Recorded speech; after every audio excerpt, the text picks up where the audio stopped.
we are going to talk about how social and cultural changes happen in this pandemic.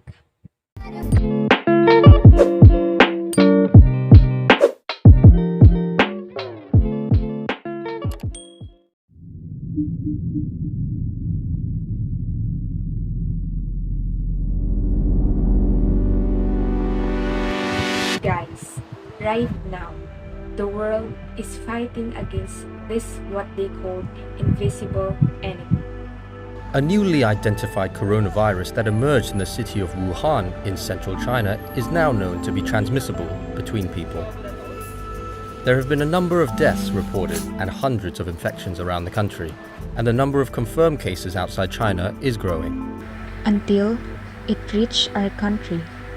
To address this crisis, I place the entire country under a state of public health emergency. Since this virus invaded the Philippines, social changes happen.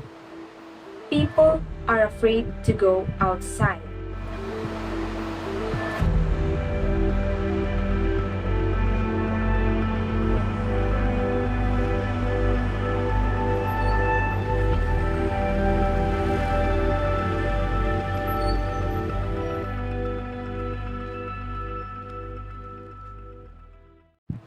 Many rules are imposed. No one comes out without wearing a face mask. People keep at least 1 meter distance away from each other, and everyone requires to bring their sanitizers. At the same time, cultural changes happened. Here are the examples. Number 1. Kissing the elder's hands or pagmamano.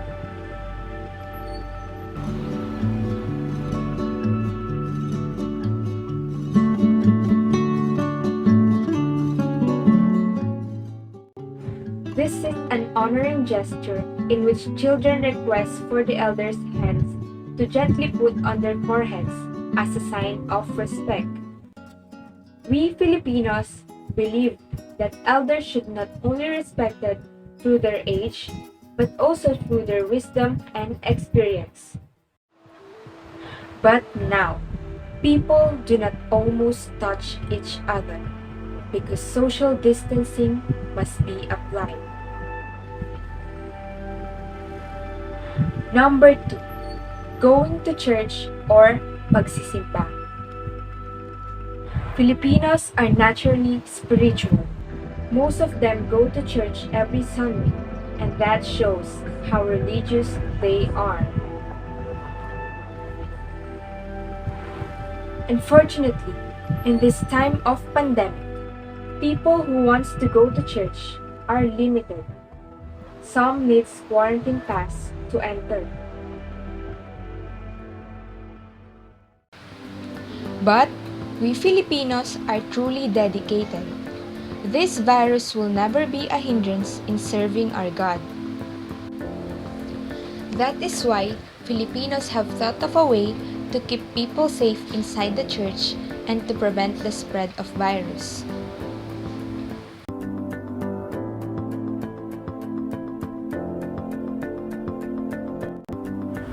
Upon entering the church, a thermal scanner is in place to check your temperature.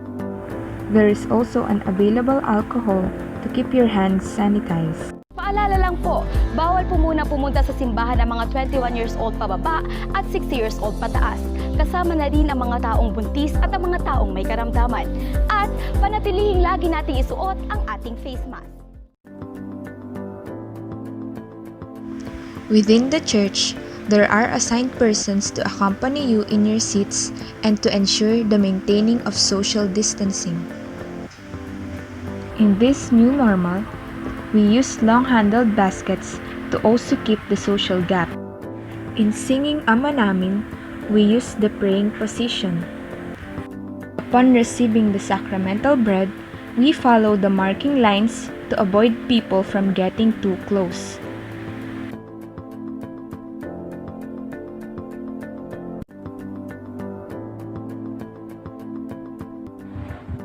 Number 3, transportation. Jeepneys are the traditional public transportation in the Philippines. Most of these can accommodate 20 people. Jeepney drivers had to produce barriers in order to practice social distancing and reduce the spread of virus. Number 4. Celebration of fiestas and festivals. People in the Philippines love to have fun. That is why they are well known for their fiestas and festival celebrations. However, this pandemic has forced the people to celebrate this in a simple way, and some were cancelled. Number 5. Education. The COVID-19 pandemic had also severely affected the system of education not only in the Philippines but in the whole world. Almost all of the schools, colleges, and universities closed their institutions.